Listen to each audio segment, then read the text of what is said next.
Hello there guys, welcome to another of my live videos, and on this video there is lots to negotiate about.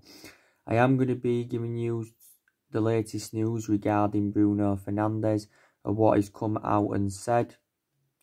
Also going to be giving you a bit more additional information on Paul Pogba.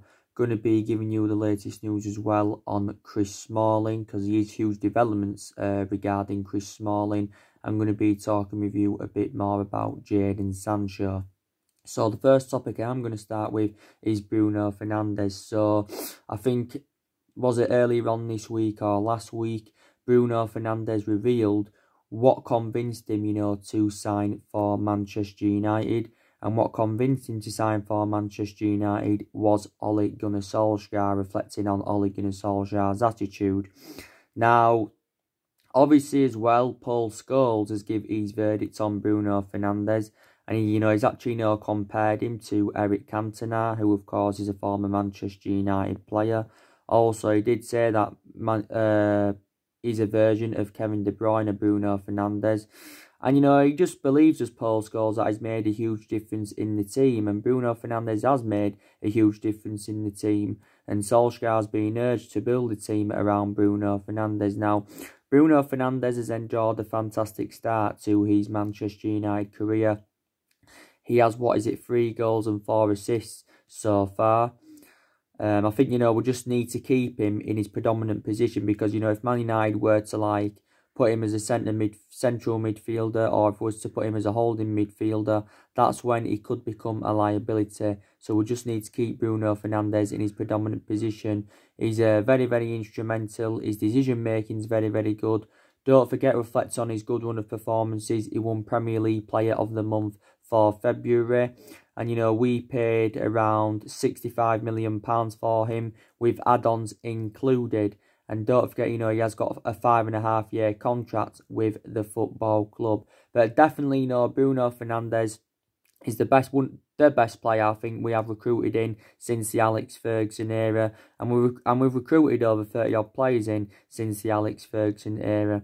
But Solskjaer's basically planning to partner someone up alongside Bruno Fernandes in our midfield. Bruno Fernandes is like 25 or 26 years of age. But I did say, didn't I? I always thought, he was going to come and succeed in the Premier League. I always thought it was Premier League standard, because Bruno Fernandes enjoyed a good 2.5 years with Sporting Lisbon. Did really, really well for them. He also, spent the entirety of his career in Italy when he was younger. I also thought he did very, very well in Italy, did the player. So he's signed for Man United because of the attitude of Ole Gunnar Solskjaer. So Bruno Fernandes has got a lot of faith in Solskjaer. Obviously, trusts Solskjaer a lot. So that's obviously, very, very good. I think he actually, gave an interview, like I mentioned last week, talking about, I think he gave an interview, yeah, he did, to MUTV, talking about why he signed and how he's settling in at Manchester United at the moment, etc., etc. But yeah, so I'm very, very glad, that we did recruit Bruno Fernandes in, because our win ratio has been far superior, to how it was, before Bruno Fernandes came in. So it just shows you that how one player, can make a difference in your team. It just shows you, doesn't it? So yeah, so that's the latest news on that. Now, I'm going to delve into news on Paul Pogba. So, reportedly, Paul Pogba was speaking to United podcast. He did a United podcast. And, he's been talking about, the struggles with his injuries this season. And Paul Pogba has revealed that he has been frustrated with that.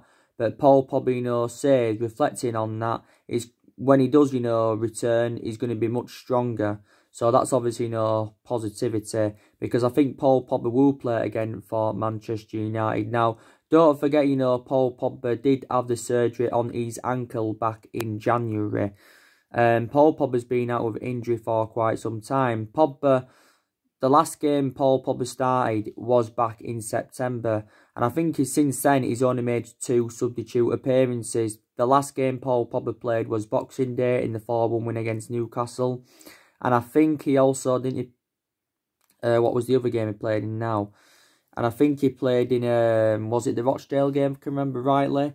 But yeah, I think Pogba's only played around 7 or 8 times this season due to his injuries. But, Paul Pogba does want to get back in action.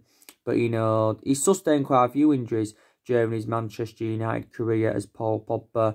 I do believe that Paul Pogba, like I mentioned, is on his way out of the football club. He's on his way out of the football club. And I think if Paul Pogba does decide to leave Man United, I think he'll go to Real Madrid. If he doesn't go to Real Madrid, I think he'll make a return back to Turin, because don't forget, Paul Pogba enjoyed 4 good years with Juventus before, he came back to Manchester United. And analysing the vast majority of his performances with us since he rejoined, they've been totally comparison to his ones with Juventus. And don't forget, we paid 89 million for Paul Pogba, so as it stands at the moment, he is our most expensive signing. Reports emerged out yesterday saying that Juventus does remain Paul Pogba's first choice. It actually now says that Mino Raiola has held negotiations with Juventus.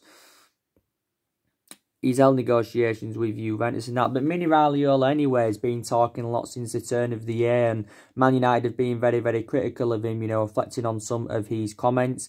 And also too, Ed Woodward's had some negotiations with Mino Raiola, to try and resolve Paul Pogba's future and that. Solsajker's had some talks with Pogba, to try and resolve his future at the football club. But Solskjaer did still reveal that Paul Pogba is a very, very important player. But yeah, he could probably make a return to Juventus, because, like I said, it's very, very rare that players do go back to their former clubs. We have seen it happen, like I mentioned before, but I think Paul Pogba is open to making a return back to Juventus. Now, as you all know, swap deals have been on the agenda. Like I said, there was talks earlier on this week or last week of James Rodriguez coming to Man United as part of a swap deal of Pogba going to Madrid. The other week, there was talks of De Ligt coming to Man United as part of a swap deal of Pogba going to Juventus. Talks of Aaron Ramsey coming as part of a swap deal. Swap deals have been on the agenda. We quoted out that we want at least £100 million for Paul Pogba.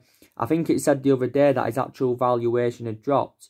And, we may only get £70 million for him when the transfer window does reopen. This is what it had basically said. But obviously, the narratives now that have been coming out of the mainstream media are totally comparison to the ones that were coming out around, 3 weeks ago now, before all the football was suspended. Because before all the football was suspended, Paul Pogba was saying, that he was interested in staying at Man United and he was interested in extending his contract. And, then Solskjaer said in Austria, he reiterated it basically that, Paul Pogba will remain at Manchester United next season. So it's still not fully assured he will leave, but Paul Pogba's confirmed he wants to leave Manchester United. He's got the same perception than what he had last summer, because don't forget, Paul Pogba last summer revealed that he wanted to leave the football club because, he said he was seeking for a new challenge. Didn't only say he wanted to leave, he publicly admitted that he wanted to leave then, at that point, for the very, very first time. And last summer, his preference was a move to Real Madrid. The main explanation why his move to Real Madrid didn't materialise last summer is reflecting on the substantial amount we put on him, because we priced him out of the market. We wanted 180 million for Pogba. And, so basically, we was just demanding over double than what we paid for him from Juventus back in 2016. Real Madrid were not willing to meet our valuation. Now, so I think Pogba could still go to Real Madrid, though. He could possibly, because obviously, as you all know, take into account, Pogba's got a good relationship with Zinedine Zidane.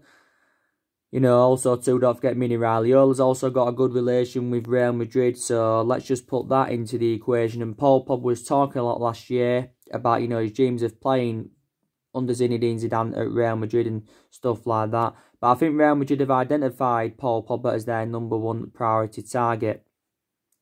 Fabrizio Romano, who's a very reliable Italian journalist, I think he tends to be close to United. He actually said that Paul Pogba's got no intentions of buying out the remainder of his contract, because the Sun did report out that Paul Pogba could take a fee for transfer regulation to buy out the remainder of his contract for around 50 million. But probably that isn't true, because Fabrizio Romano says it isn't true. And as it stands at the moment, Pogba's got 2 years left in his contract with Man United. 1 year with an option of a further year. Probably Man United will trigger that 1 year extension on his contract. But we will see what happens. Don't forget, Pogba's been linked with a move to PSG and Barcelona in the past. But yeah, Pogba's won silverware at Man United. You know, he won the FA Cup with us. Not the FA Cup, the Europa League and the League Cup. I think that was in his first season. Paul Pogba won that. But he hasn't experienced winning the Premier League or the Champions League role as he the player at Man United. But yeah, I think, you know, we need to sell him because we sell him, we'll generate a lot of money, quite a bit of money for his departure. Plus, it'll free up our wage bill completely. Because Pogba is one of the highest paid players at the club. You know, he's on like £300,000 a week. But since he rejoined, you know, he's just had a long-running transfer saga. I think one of his best spells at Man United, you know, when Solsajker was the interim manager, put a lot of good performances out. He enjoyed a very, very difficult time under the Jose Mourinho era. And Pogba is still, the age of 27. So he's still, you know, young. So still got a lot of years ahead of him. We had Pogba when he was younger, but obviously, you know, we had to let him go when he was younger. This was under Alex Ferguson, by the way. We let him go because his appearances were limited. We let him go on a free transfer to Juventus.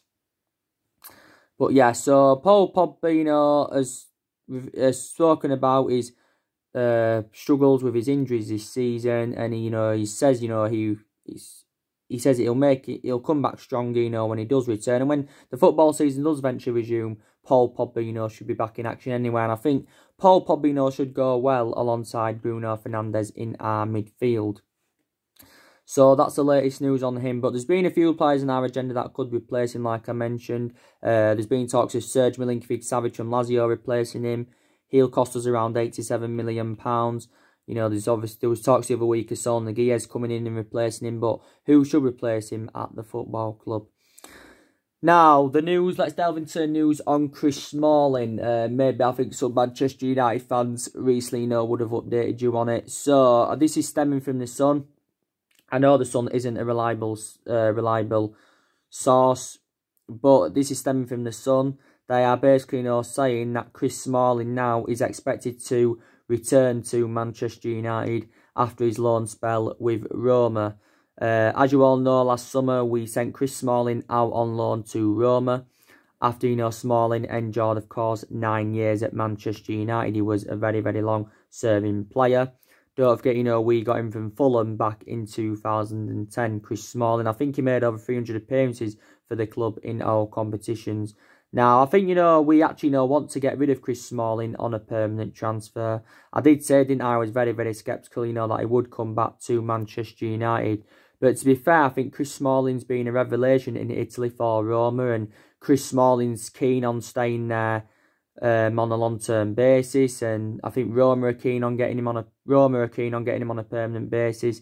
But this probably won't happen now, if the Sun are to be believed, because obviously, reflecting on the coronavirus outbreak, Roma have got financial difficulties, so they may now not be able to get Chris Smalling permanently. But a lot of teams across the world anyway are under financial pressure due to this coronavirus pandemic. So yeah, there has been reports now saying that Chris Smalling could head back to Manchester United after his loan spell with Roma, because we've said that we want around £25 million for him. That's how much we want if we had to get rid of him permanently. But there again, he could still possibly go to Arsenal, because it also says that Arsenal have expressed their interest in Chris Smalling, because Arsenal are in search for a centre-half. They are in search for a centre-half at Arsenal. But yeah, and I think Chris Smalling got around, just over 2 years left on his current contract at Manchester United. So that was what was coming out from The Sun, was it, a day or two ago.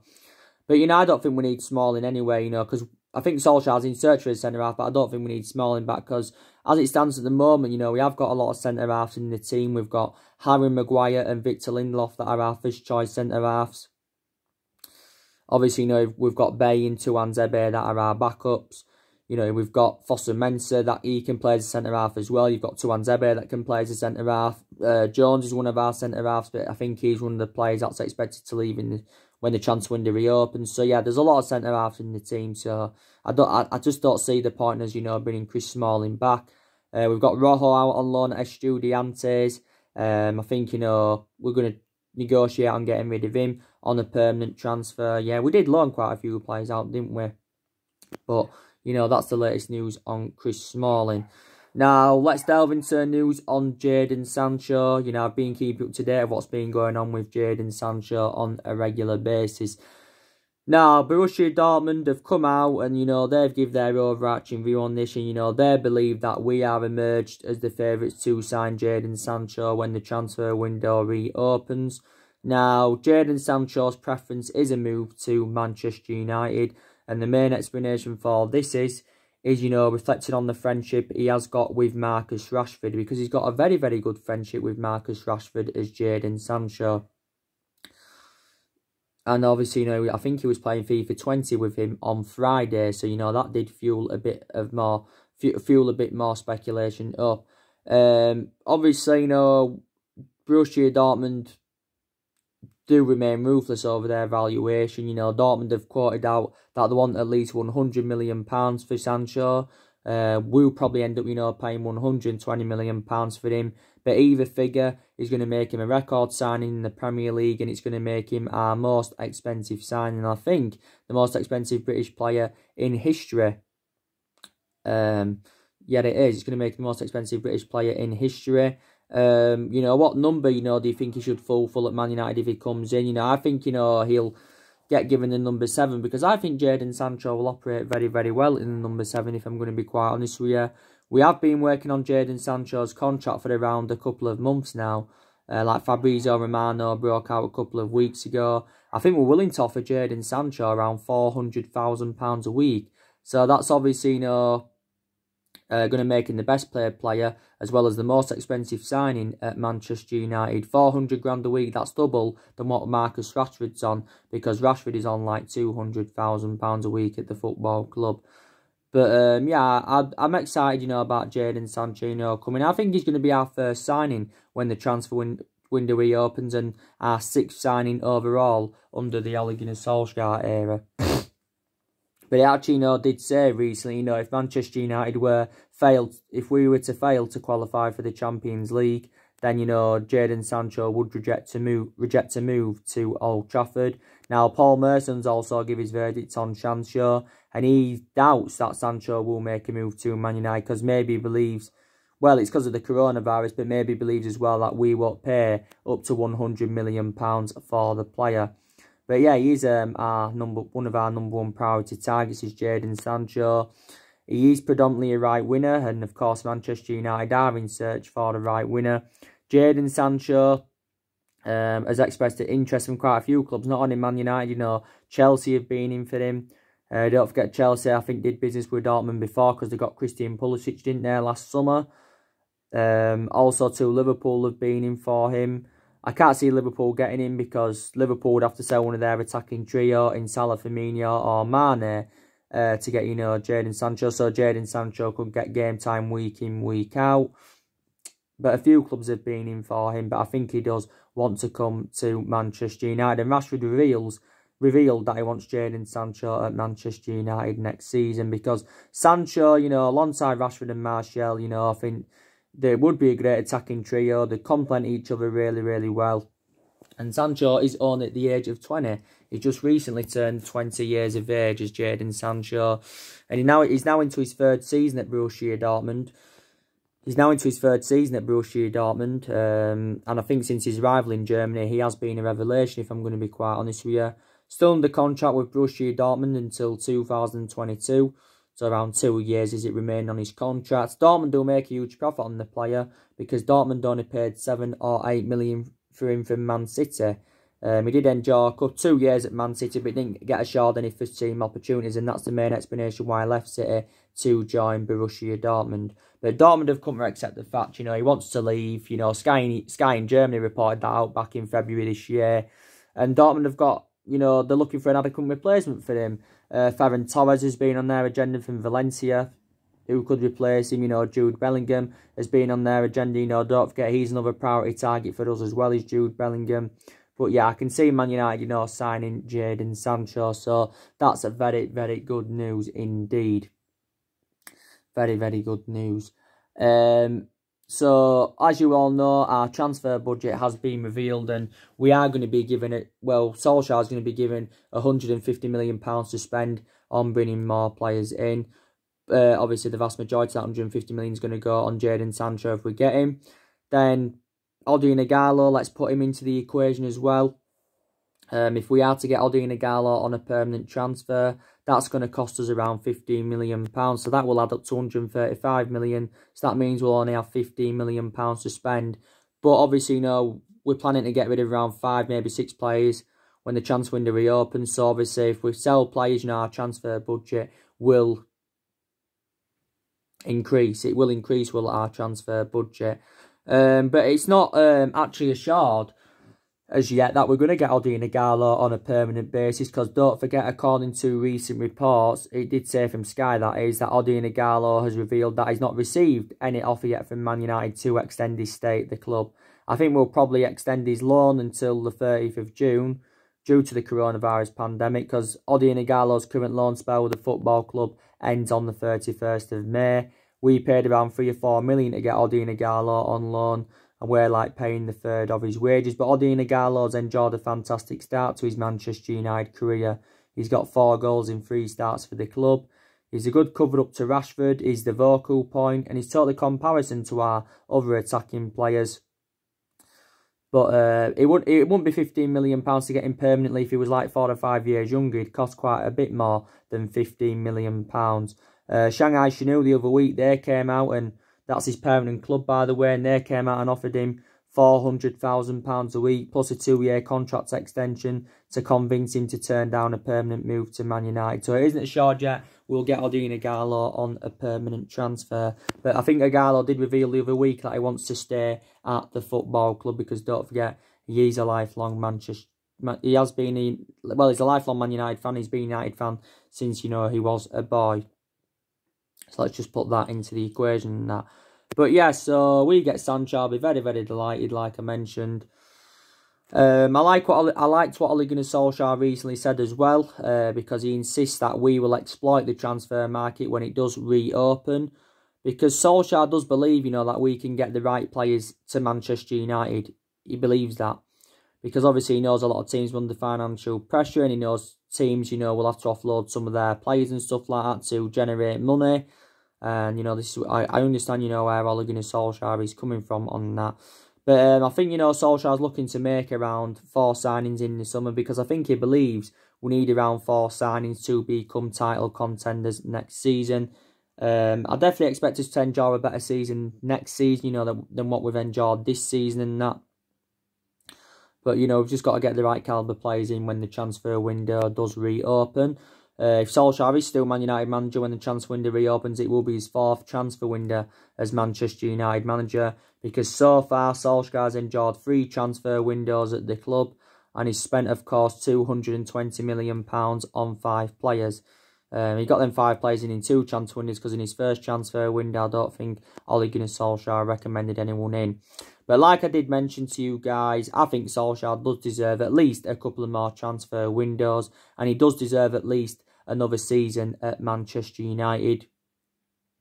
And then obviously, if he doesn't work out next season, that's when I would sack Ole Gunnar Solskjaer. But he does deserve at least another season at the football club, because take into account, Solskjaer is still in the process of rebuilding this Manchester United team. Because like I mentioned before, analysing the vast majority of this team, it isn't Ole Gunnar Solskjaer's. The vast majority of this team is Jose Mourinho's. And Solskjaer's inheriting the vast majority of Jose Mourinho's players. There's still a couple of players here from the Van Gaal era. There's still Matter here from the David Moyes era. I think there's only now Ferguson and Jones here from the Alex Ferguson era. But, he's still inheriting all of them players, is Solskjaer. And it is a transition period. And like Solskjaer revealed at the beginning of the year, he's hopeful that, that we can get through this transition period. But Solskjaer knows if he's given another season at the club, that he has got many expectations to exceed. But it does, take some managers time, to settle in, and, it takes him time, to rebuild a good squad. And when if Solskjaer gets sacked, or when he does eventually leave in general, hopefully he can leave a better squad behind, than the one he inherited.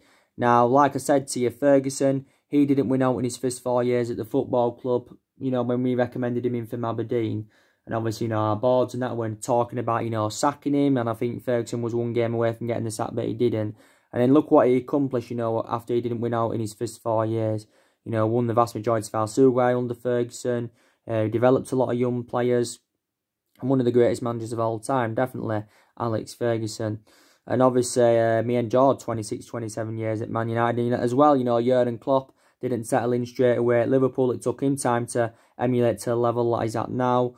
But, you know, since Ferguson retired back in 2013, you know, we have been playing catch-up for the last 6 or 7 years, haven't we? We've been playing catch-up.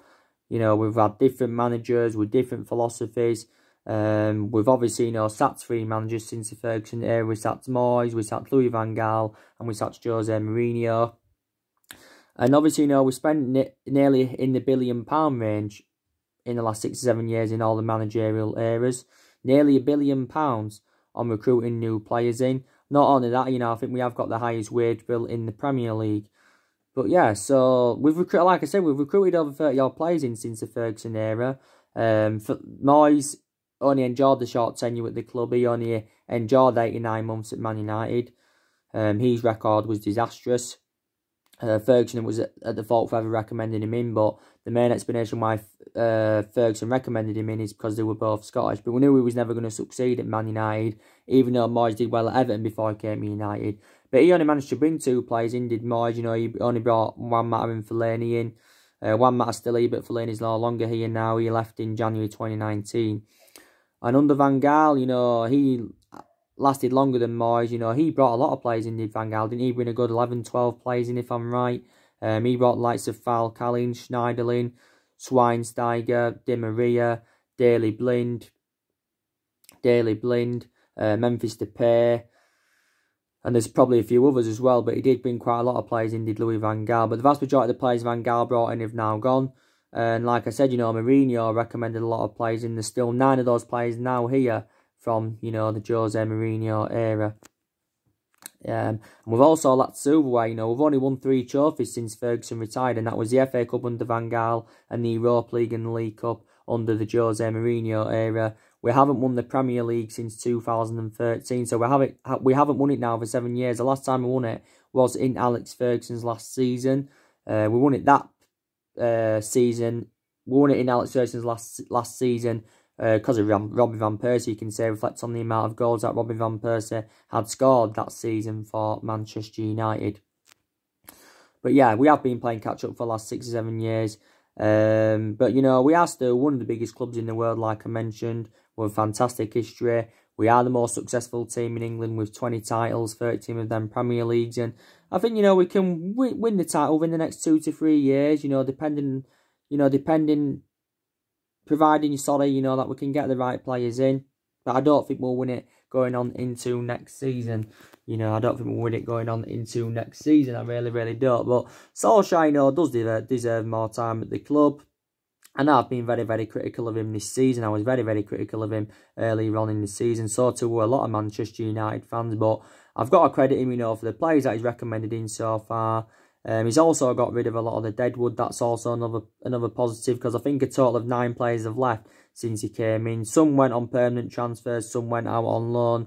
We know Young's not here now, he left. Valencia left last summer after he enjoyed 10 years at Man United. Smalling's out on loan, Rojo's out on loan. Darmian went last summer, Herrera went last summer, Fellaini went in January 2019.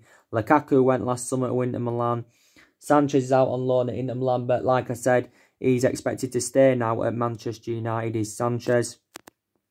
Because he's refusing to take a pay cut, is Alexis Sanchez.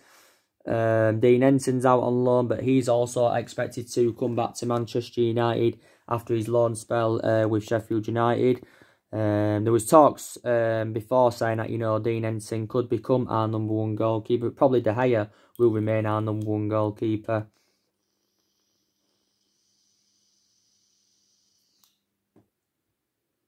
I've also got to be honest with you, I think Solskjaer's promoted the youth very, very well, because the young players have been given their opportunities. And Solskjaer's approach to the big games have been very, very good. From my own perception, we look more expansive with the 3-5-2 formation. Obviously, you know, we are unbeaten in our last 11 games in all competitions. So before the season got suspended, we were in a good vein of form. we're in a good vein of form. So yeah, they are the positives, you know, you can take. I know Solskjaer's record at the football club has been disastrous since he got the job permanently. But Solskjaer got the job permanently, reflecting on what he did when he was the interim manager, because he did really, really well in that 3-month period when he was the interim manager. That's why he got the job, yeah.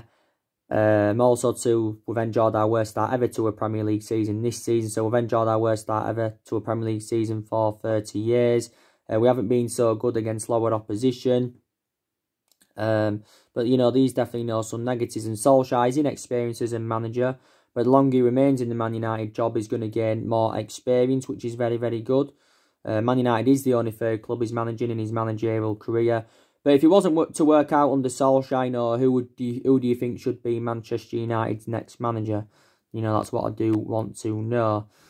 That's what I do want to know on that. But Solskjaer, you know, like I mentioned, was a great player for Manchester United for 11 years, and he flourished under Alex Ferguson's guidance. I don't think Solskjaer will invoke Ferguson's legacy, but I just think, you know, he needs more time at the football club. I really, really do. But we've got a few ambitions, you know, like I said, you know, we can win some silverware, you know, winning the last 8 of the Europa League, winning the quarterfinals of the FA Cup. So that is a positive you can take. And we are sitting 5th in the Premier League. So, yeah. So, anyway, guys, that's everything to update you today. Drop your comments, likes below on the channel. If you do, consider subscribe as always. And take care, God bless, and I'll see you all again very, very soon. Thanks for watching.